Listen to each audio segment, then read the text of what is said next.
Palestra. Fiz um agradecimento ao pessoal da coordenação, da direção, pela organização do espaço, pela estrutura, para que essa palestra pudesse ser realizada.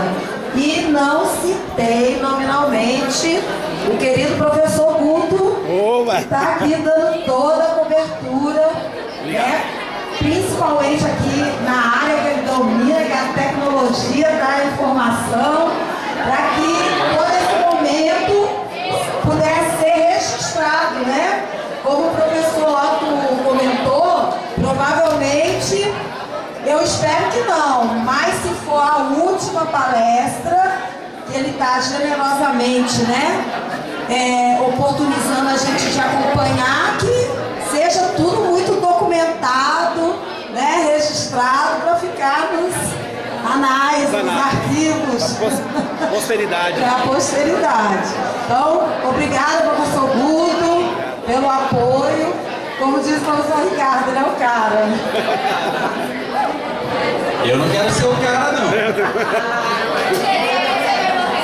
Não, porque o cara geralmente o cara é o que se lasca, Então é o cara. Eu não sou o cara, não. Ele é o cara.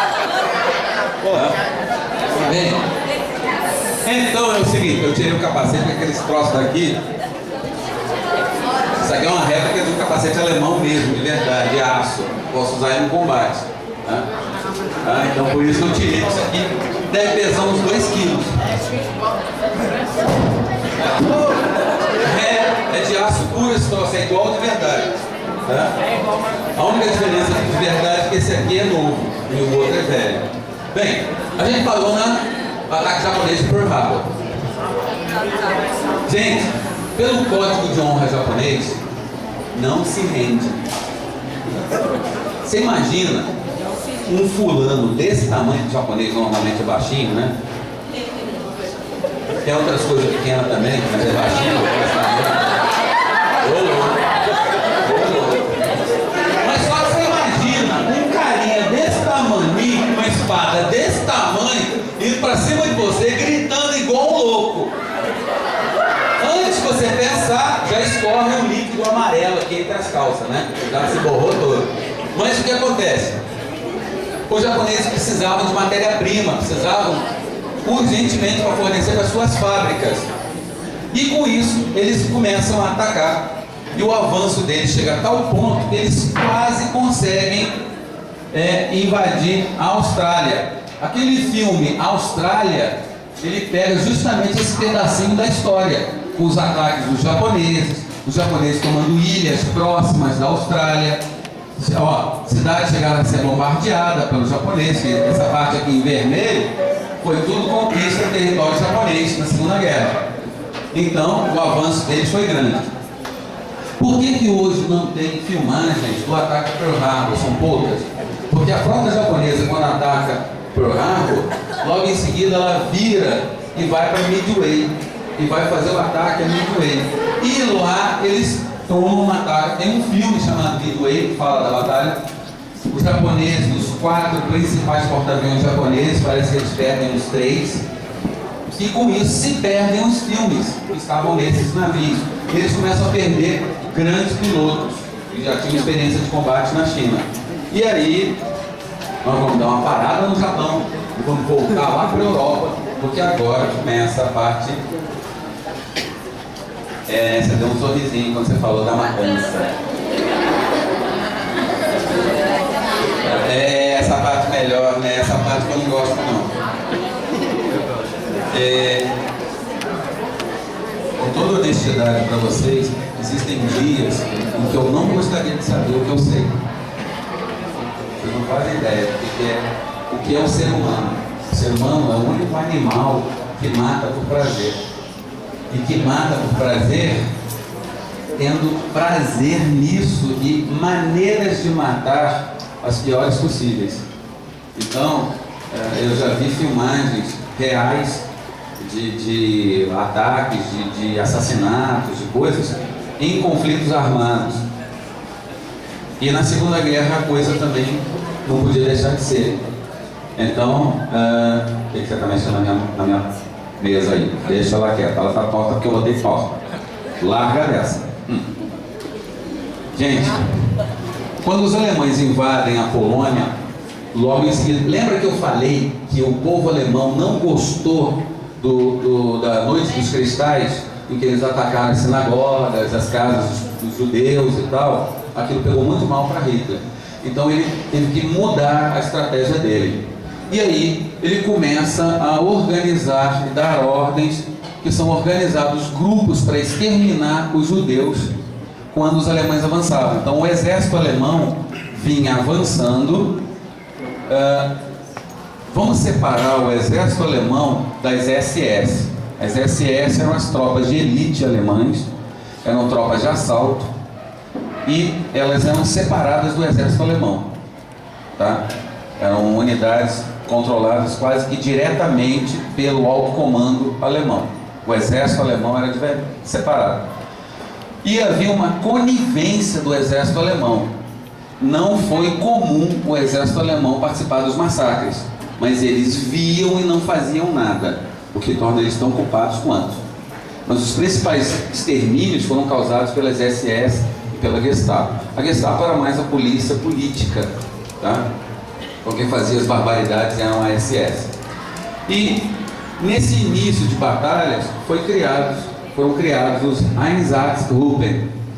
Está escrito ali, Einsatzgruppen, que era literalmente grupos de extermínio.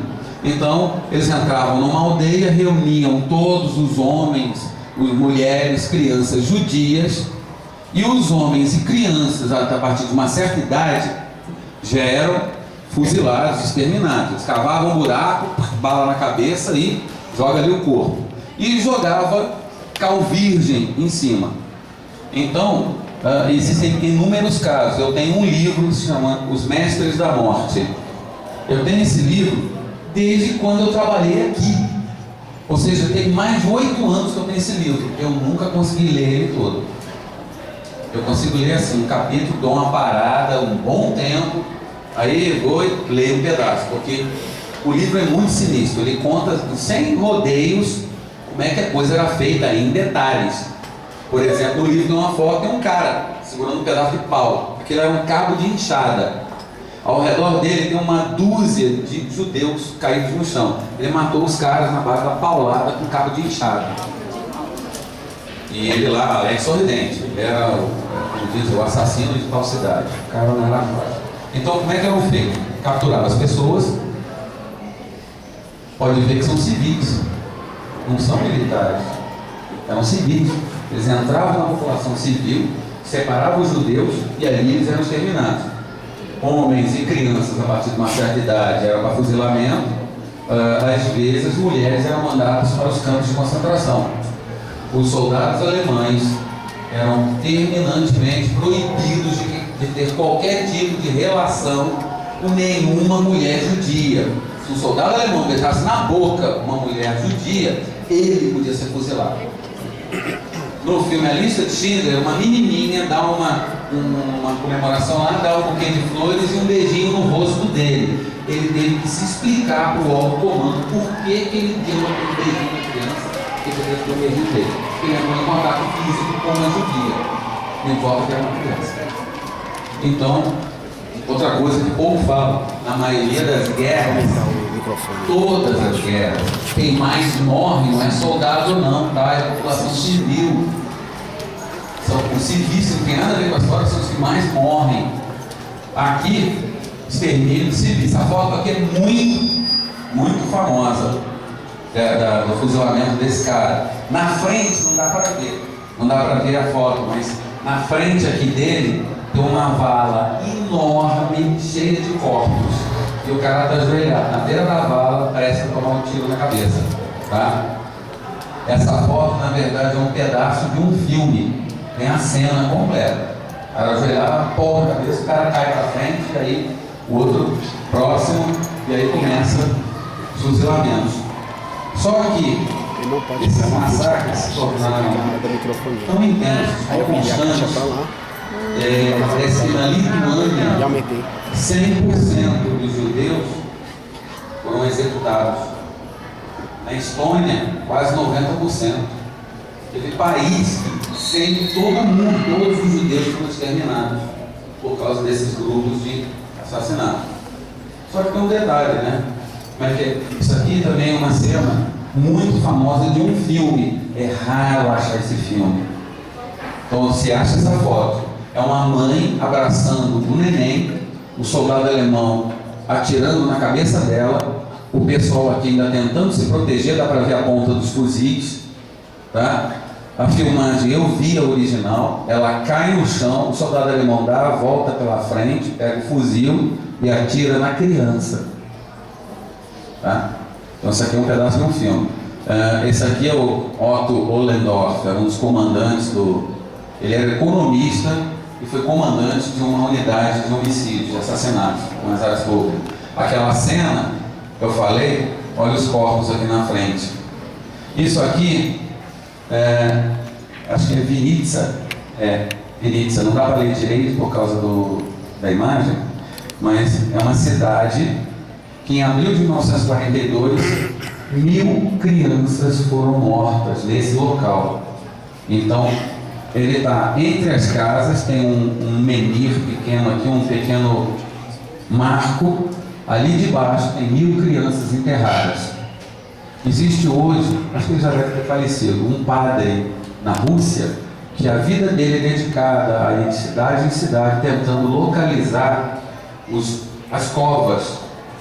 Muitas cidades, você tem uma casa, você abre a janela, vê aquele campo lindo e maravilhoso, você não sabe que ali na frente tem uma cova com 50, 100, 500 pessoas enterradas.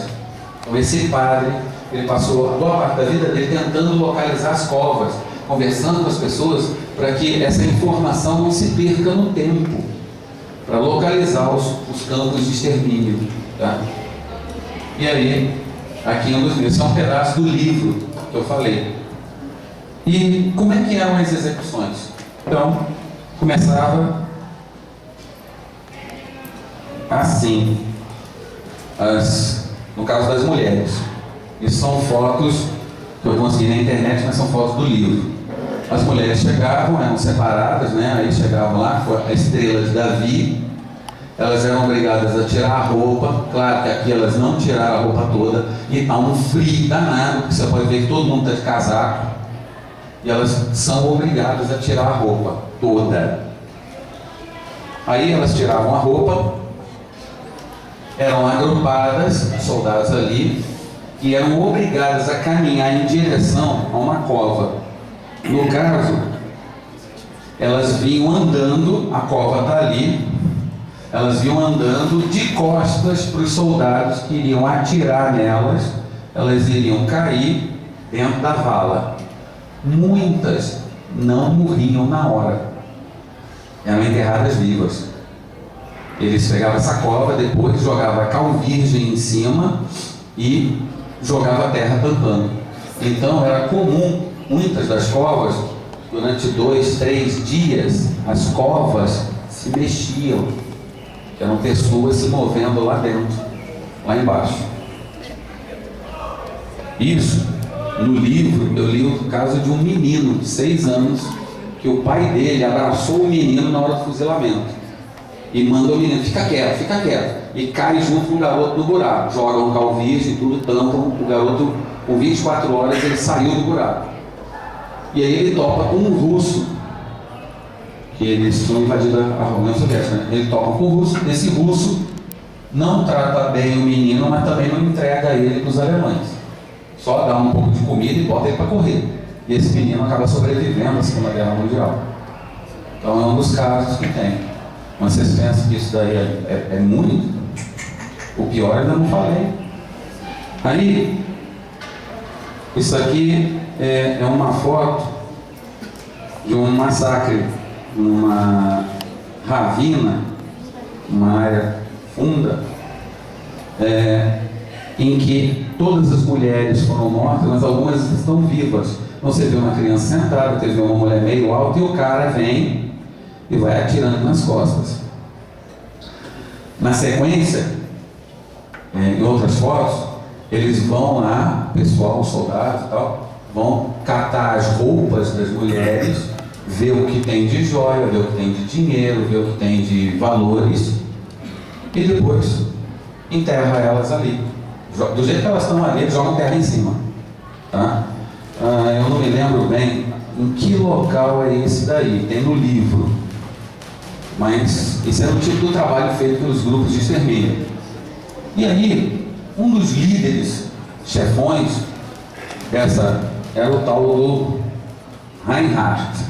O Reinhardt, ele era como se ele fosse na Tchecoslováquia, ele era o líder supremo da Tchecoslováquia. Cogitava-se que o Heinrich, ele seria o sucessor de Hitler. Imagina o cara tanto que ele era bonzinho. Só que, nesse trabalho de extermínio, atribuem a ele a solução final. Porque os caras, você imagina um cara matando gente com um tiro na cabeça, uma semana, um mês, um ano, todo dia matando gente com um tiro na cabeça. Os próprios soldados nazistas, por mais doentes que fossem, começaram a pirar da cabeça. O Himmler, que era o chefe da SS, ruim que nem um cão, ele vai visitar uma cidadezinha na Rússia, e aí vão fazer um fuzilamento em homenagem a ele.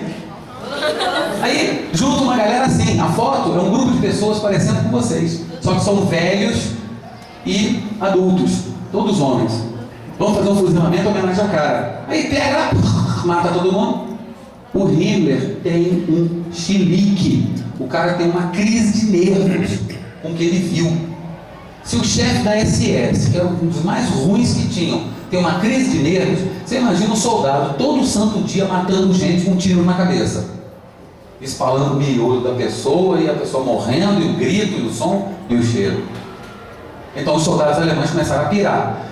Tinha que se bolar uma solução final. E o Heinrich, ele numa reunião na Alemanha, ele propõe a solução final, que era o quê?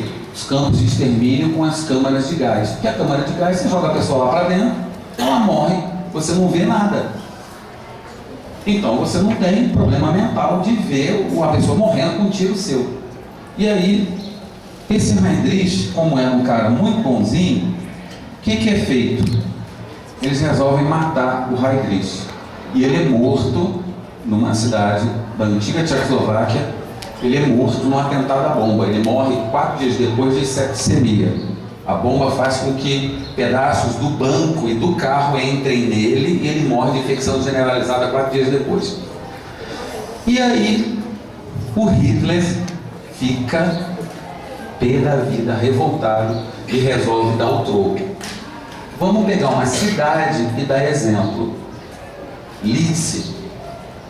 Se você for hoje, eu acho que na República Tcheca, procurar pela cidade Lince, você não vai achar nada, porque a cidade foi varrida do mapa, na essência da frase. Eles acabaram, sumiram com a cidade. Como é que foi a história? Primeiro pega-se os homens. Vamos pegar os homens. Manda para uma praça lá. Aí eles forraram de colchões. É estranho, né? Forrar de colchão a parede para o cara tomar o tiro. Forraram a parede com colchões, fuzilaram todos os homens e crianças da aldeia com idade acima de 6 anos de idade. Qualquer homem acima de 6 anos foi fuzilado. Pega-se as mulheres, em torno de 230, manda para os campos de extermínio, os campos de concentração na Alemanha. Dessas 230 mulheres, parece que uma dúzia delas sobreviveram à Segunda Guerra Mundial, tá? Inclusive uma outra criança. Aí, só isso? Não. Vamos pegar a cidade agora e acabar com ela. Primeiro bombardeio, começaram a explodir a cidade toda. Acabou de explodir? Manda prisioneiro, vão catar todas as pedras do que sobrou dos prédios, das casas, das obras. E limparam o terreno todo, só deixaram no chão. Tá bom? Não. Vamos desviar um córrego para passar onde era a cidade, para tampar, e vão plantar árvores e mato no lugar.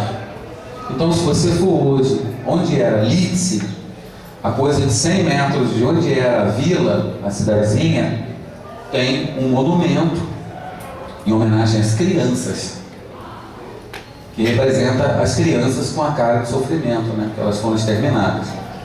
E onde tem um toquinho de 2 metros de altura, era uma árvore em frente a uma escola. É um marco de onde era a cidade. O resto não tem mais nada. Eles sumiram com a cidade. No Brasil, no sul do Brasil, tem uma cidade que mudou o nome em homenagem a Lídice. Ela se chama Lídice. Tem uma cidade no Brasil, uma cidade nos Estados Unidos, que mudaram seus nomes em homenagem a essa Lídice da Europa. Tá? Para homenagear, para que essa cidade que foi varrida do mapa nunca seja esquecida. Certo? Bem, como é que era feito então aí o início da solução final? Vamos pegar o negão aí, o branquelo ali. Vocês dois vão trabalhar para mim. Eu vou dar comida para vocês viverem somente 3 meses. Vocês vão trabalhar do dia nascendo ao dia anoitecendo, sem parar, e só vai ter comida para você viver durante 3 meses. Era propositalmente calculada a comida da pessoa para ela morrer em 3 meses. Era uma sopa de batata e um pão duro que nem uma pedra. Uma sopa aguada de batata. Era só isso o alimento, todo dia, até você morrer. E o trabalho era essencialmente escravo. Os prisioneiros vestiam uma roupa que era uma camisa branca ou bege com listras pretas. Era o uniforme que identificava os prisioneiros de campo de trabalhos. E ali eles abriam minas, eles abriam estradas, túneis, iam trabalhando. E se o cara caísse cansado, o outro chegava lá, dá um tiro na cabeça, traz outro. Eles construíram um túnel onde eram fabricadas as bombas voadoras. Um grupo de prisioneiros resolveu atrapalhar o processo. Simples. Eles foram enforcados, colocados na entrada do túnel, até que os corpos deles apodreceram e eles caíram da forca. Todos os dias os prisioneiros passavam por aquilo ali, olhando para poderem trabalhar lá dentro. Só para mostrar o que acontecia com quem ia contra o nazismo. E ainda tem imbecil no Brasil que acha que o nazismo é maravilhoso. Bem, e aí é criada a solução final, que vem os campos da morte. Ravensbrück, Treblinka, Sobibor, Belzec, Auschwitz, Birkenau, Platzow, e aí vai Dachau, tá? Que é o primeiro campo de prisioneiros. Eu tenho uns nomes estranhos em alemão que eu não consigo pronunciar direito, tá? E aí vai afora. Tinha campo de extermínio até nas áreas dos países do Báltico. E ali você entrava já sabendo que não ia sair. Poucas pessoas conseguiram sobreviver aos campos de prisioneiros. Nesse caso aqui, tem uma foto da Segunda Guerra Mundial extremamente conhecida, que é essa aqui, ó. Isso aí é no gueto de Varsóvia, em que os alemães, o pessoal do gueto, imagina pegar uma cidade do tamanho do Gama, pegar toda a população e espremer num bairro do tamanho do setor central do Gama. Você botar o Gama inteiro dentro do setor central do Gama, botar muro ao redor e quase nenhuma comida entrar. O gueto se revoltou, pegou em armas e tentou se revoltar. O que aconteceu? Os alemães entravam nos prédios, saíam matando, tacavam fogo no prédio com o pessoal lá em cima, explodia, entravam nos esgotos, jogava bomba, gás, e aí começou a eliminar a revolta do gueto de Varsóvia. Com isso, tem essa cena aqui. Esse menino sobrevive à Segunda Guerra Mundial, tá? E esse soldado aqui, anos depois da Segunda Guerra, foi reconhecido e preso e condenado. Estranho, por causa dessa foto.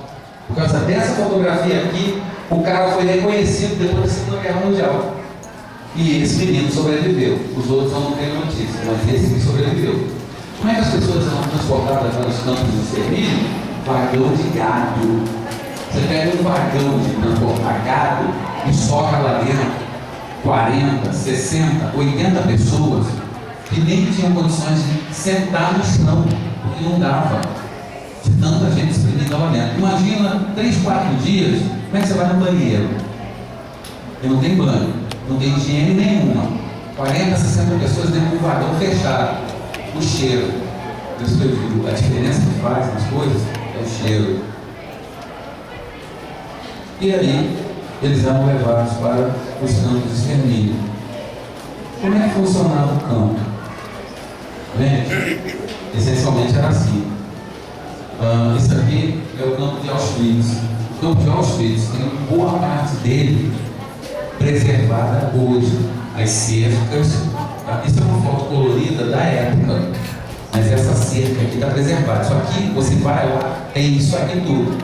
Inclusive essa foto aqui é uma foto moderna, uma foto de hoje, do banheiro, em que ao invés de ter chuveiro, é de onde saía um gás, o Zyklon, acho que é Zyklon B, que é um gás venenoso, extremamente venenoso, usado para matar as pessoas. Então, o vagão do trem chegava, ele entrava lá dentro do campo de extermínio, aí ali tinha separação. Mulheres e crianças, normalmente para o lado esquerdo, execução sumária. Homens com uma certa idade para a direita, campo de trabalho forçado. Velhos, extermínio imediato. Criança, neném e tal. Todo mundo aqui já ouviu falar em Olga Benário, né? Não? A mulher do Prestes. Ela foi mandada de volta para o campo de prisioneiros de extermínio. Milagrosamente, parece que a filha dela sobrevive ao campo. Ela morre no extermínio, mas a filha dela sobrevive. É estranho até. Bem, aí você chegava no trem, aí passa, separava o pessoal. Ali, não, você vai tomar só um banho, só um banhozinho. Aí entrava nas salas, era fechado tudo, e aí o gás era lançado lá dentro, gritaria e tal, ninguém olhava, né? Porque estava preso lá dentro. É igual uma sala, bota todo mundo lá dentro, taca gás, pronto. Ninguém está vendo o povo se debater, arranhar a parede, ficar desesperado. E aí, quando a pessoa morria, quem entrava lá dentro eram outros